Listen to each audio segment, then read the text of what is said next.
Assalamualaikum warahmatullahi wabarakatuh. Apa kabar pemirsa Selebes TV? Sedang rasanya saya Ade Febrian bisa kembali menjumpai Anda dalam program obrolan Karebosi.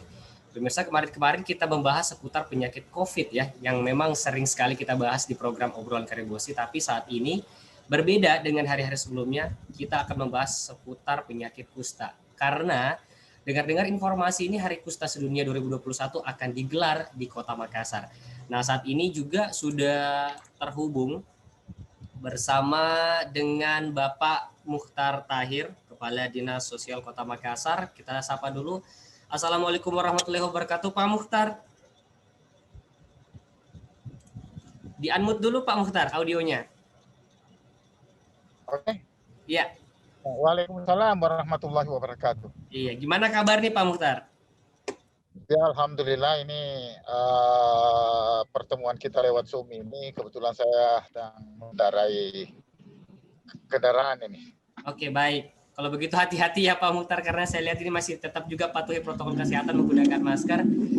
Selanjutnya ada Bapak Rizka Mahardika, Kepala Seksi Perlindungan Tenaga Kerja Luar Negeri di Snaker Kota Makassar. Apa kabar Pak Rizka? Alhamdulillah sehat Mas. Sehat ya. Ini lagi di mana nih Pak Rizka? Ini lagi WFH nih, jadi sementara di rumah. Baik. Jadi tetap jaga protokol juga ya, social distancing-nya Ya, Pak. Ya. Pastinya. Baik. Kemudian ada Dokter Nani dari Dinas Kesehatan Kota Makassar. Assalamualaikum warahmatullahi wabarakatuh, Dokter Nani. Ya, waalaikumsalam warahmatullahi wabarakatuh. Selamat sore. Baik. Apa kabar nih, Dokter Nani? Ya, alhamdulillah sehat. Sehat ya. Kita juga sekarang sudah terhubung dengan Bapak Agus Wala dari Permata Makassar. Apa kabar Pak Agus? Oke, alhamdulillah. Oke, terima kasih banyak Pak. Ya, sehat juga ya Pak Agus ya. Ada Ibu Yuliati juga dari Permata Sulsel. Apa kabar Ibu Yuliati? Ya, alhamdulillah baik Pak. Iya, sehat semua ya. Ada Bapak Iya, Al-Kadri Pak. Permata Indonesia. Apa kabar Pak Al-Kadri? Alhamdulillah sehat walafiat. Selamat siang para pemirsa Selebes TV. Semoga dapat menikmati siaran untuk sore ini. Kita sama-sama belajar tentang penyakit kusta, penyakit yang pernah saya derita. Terima kasih. Baik, terima kasih Pak Al-Kadri. Ini kita akan membahas seputar penyakit kusta karena memang Hari Kusta Sedunia 2021 akan digelar di Kota Makassar. Mungkin saya pertama ke Dinas Kesehatan dulu deh, ada Dokter Nani. Dokter Nani, ini bisa dijelaskan sedikit ini penyakit kusta ini penyakit apa sih? Kan saya tahunya ini penyakit kusta adalah penyakit kulit gitu ya. Bisa dijelaskan secara detail mungkin Dokter Nani, silakan. Ya, jadi sangat benar tadi yang disampaikan bahwa kusta itu adalah salah satu jenis penyakit kulit yang menyerang pada orang yang memang ada kecenderungan ya. Jadi penyakit kulit ini tidak serta-merta terjadi, dia perlangsungannya bertahun-tahun.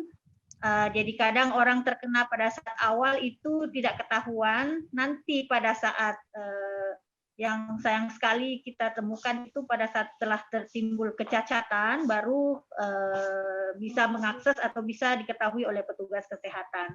Nah, kalau misalnya kita selalu melaksanakan deteksi dini dengan baik, ini kan awal mulanya hampir sama dengan penyakit kulit yang lain, tapi dia ditandai dengan ada bercak yang warna putih tebal, kadang juga dia kemerahan.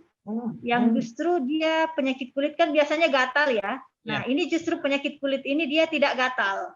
Justru dia tidak ada rasa atau malah kurang rasa. Jadi seperti itu. Baik, Dokter Nani, kalau boleh tahu penyebab penyakit kusta itu apa sih, Mbak? Apakah itu dari makanan ataukah ada perilaku-perilaku yang menyebabkan penyakit itu ada gitu?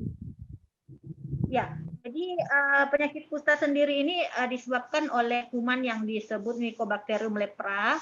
Jadi kadang-kadang juga ada yang salah kaprah di masyarakat, dikatakan kusta itu adalah penyakit kutukan atau karena guna-guna, padahal itu semua adalah hal yang salah karena penyakit kusta itu disebabkan oleh kuman Mycobacterium sebetulnya dia hampir bersepupu dengan Mycobacterium tuberculosis yang menyebabkan penyakit tuberkulosis, tapi ini dia manifestasinya kepada kulit dan sebetulnya bukan hanya pada kulit, tetapi dia menyerang pada sel saraf.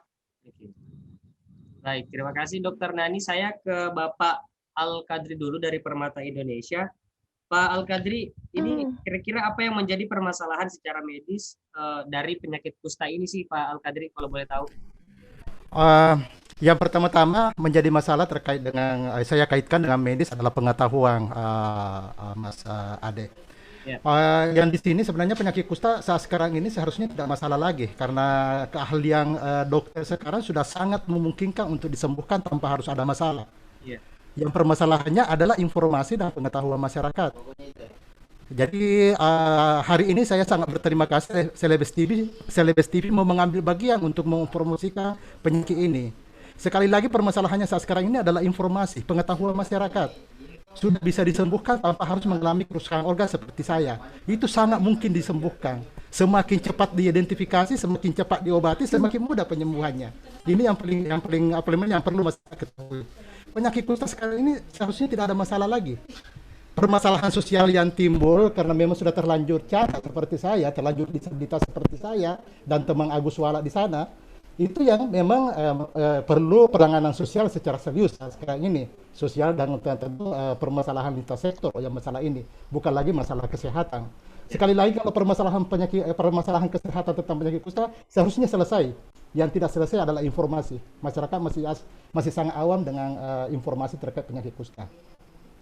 Baik Pak Al-Kadri, untuk pelayanan dengan penyakit kusta ini sendiri, dari pendapat Pak Al-Kadri sendiri seperti apa sih gambarannya?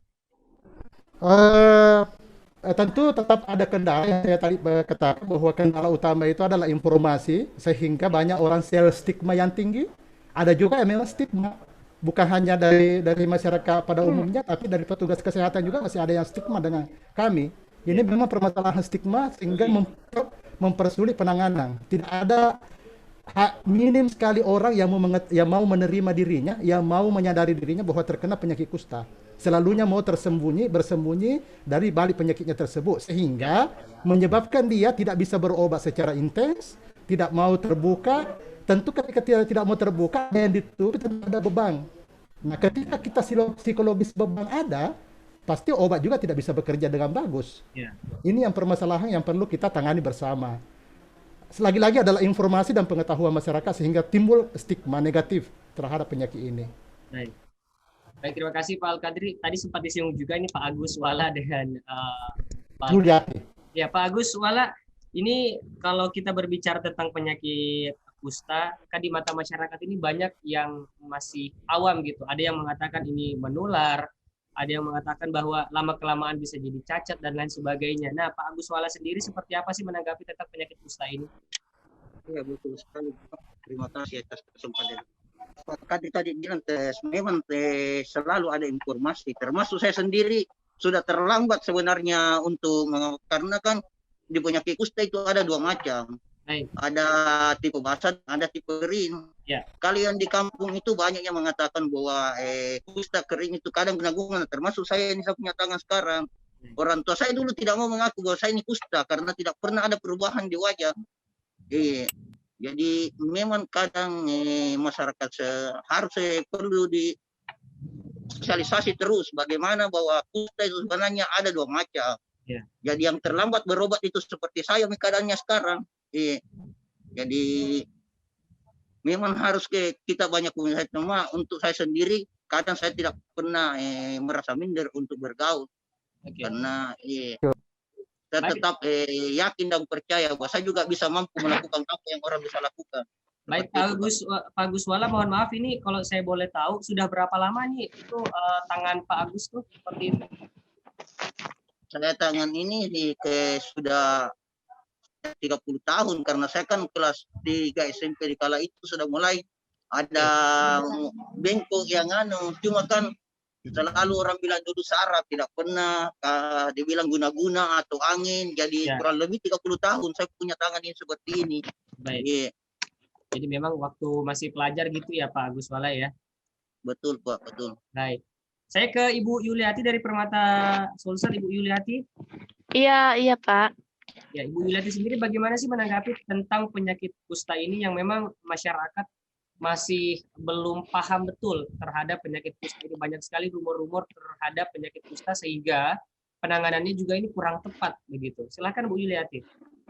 Iya, kalau menurut saya Pak, memang penyakit kusta ini masih banyak orang-orang yang tidak terlalu paham terkait penyakit kusta sehingga dapat istilahnya masih banyak orang yang tidak tepat sasaran. Misalnya karena pengetahuannya yang kurang sehingga mereka ada yang pergi berobat ke dukun, pergi ke klinik. Nah, hal inilah yang bisa memicu apa istilahnya tidak tepat sasaran pengobatannya. Hal ini karena masih kurangnya pengetahuan yang ada di masyarakat.